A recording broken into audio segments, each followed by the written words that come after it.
Nislani to speak on scleral fixated and glue diode.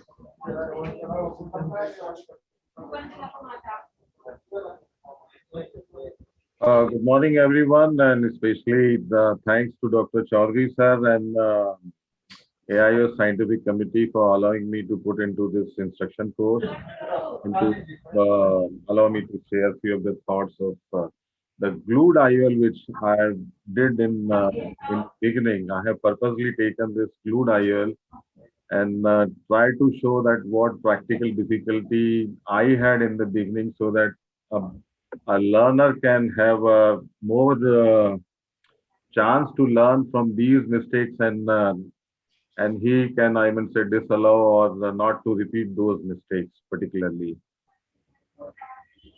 So if you go to the history, Maggie and Maggie in 1997, they started the scleral fixated IOL. Dr. Gregor Shariat from the Germany, he started putting into a scleral tunnel, and finally Dr. Amar Agarwal from India, he started making the flaps and started using the glue, and that is how everything has changed the scenario of glued IOL, particularly as far as its advantages are concerned. So coming to indications of primary or the secondary glued IOL, idea is just to correct the aphakia in absence of any capsular support. This is very essential. Whenever there is a deficit of capsular support, either you got into a trouble of PCR or the complicated situation of subluxated lenses, which have been shown previously by the speakers. So this is the ideal way of doing it. You can do it a primary, secondary, or as a IOL exchange, particularly. The other way, other methods of doing these IOLs already have been shown, like the iris fixated IOL. The another, which again is a popular in so many of surgeon, is the angle supported anterior chamber IOL, and a sulcal placed IOL. That again is one of the modality to deal with all these situations. Anti-chamber IOL or the angle fixated IOL are to be avoided, particularly in situations like angle abnormalities, glaucoma, or the corneal endothelial damage. It all depends upon the choice of a surgeon, particularly what variety of the IOL he is going to use.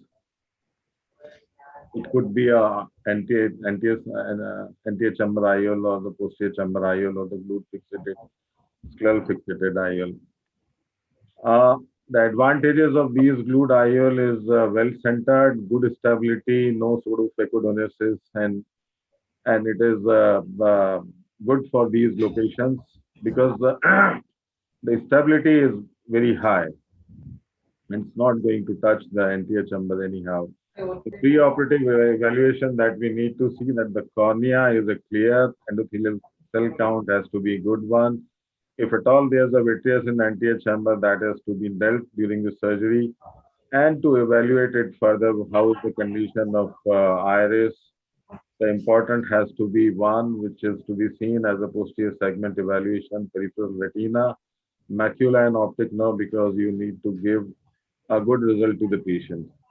IOL power calculation practically remains the same what we calculate for the posterior chamber IOL, but keeping a little myop a patient, a half a diopter is ideal, and it's a good situation to do it. Now coming to the video of this um, good IOL, it is always advisable to mark the 180-degree the line where you want to implant the glued IOLs. This can be done with simple markers. Once that part is done, you can definitely go ahead with the conjunctival dissection, do a proper cautery, and then you need to make the scleral pockets. The idea is this: the scleral pockets has to be of 2.5 or 3 millimeter width. It should not, the width should not be more than 2.5 or 3 millimeter. Otherwise, you need to find a difficulty in tucking the haptic of the IOL, because broader is the haptic, less length will be available for the haptic to tuck in. You can make a side entry, and thereafter you can go with the AC maintainer to maintain the anterior chamber pressure always, which is required, not to uh, go for any kind of hypotony while you are doing the surgery. After the this AC maintenance is place, you can go 1.5 millimeter away from limbus into the vitreous to make a scleral entry, and then making a tunnel in line with this scleral entry, which is 1.5 millimeter. This tunnel is going to catch the haptic or keep the haptic in place. So this is very important, and marking it with a gentian violet is always a good idea. Put a little bit of orocort or kenacort so that whatever vitreous is lying in the pupillary area has to be taken care of. It has to be practically vitreous free. You can use three-piece IOL, which is the ideal one for this situation. Keep this IOL haptic a little exposed while you are injecting into the anterior chamber. Sorry, there's a little problem.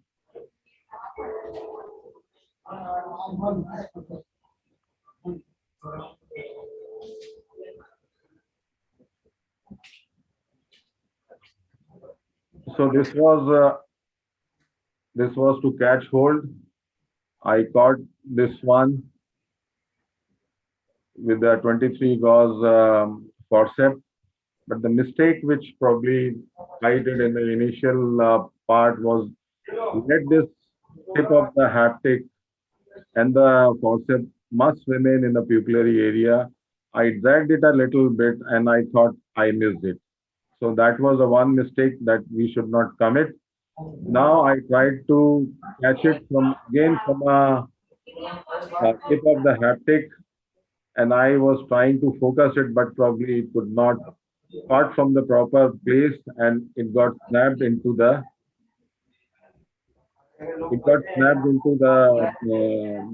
scleral tunnel of externalization, and here you can see the IOL has been deformed or twisted up. So these are the few of the initial points one must learn while doing these cases and try to avoid the mistake. So now this IOL which was damaged can't be implanted. I took out that IOL and with enlargement of incision, and the same IOL with enlarged incision was implanted. Now this time I was very cautious that I am not going to lose the tip, and that has been exercised properly. You definitely have to a good support of the assistant, how he is dealing with you, how he is coordinating with you. That is again more important. So these are the few of the mistakes. Later on, when we realize, we tried to come out with a solution of it, so that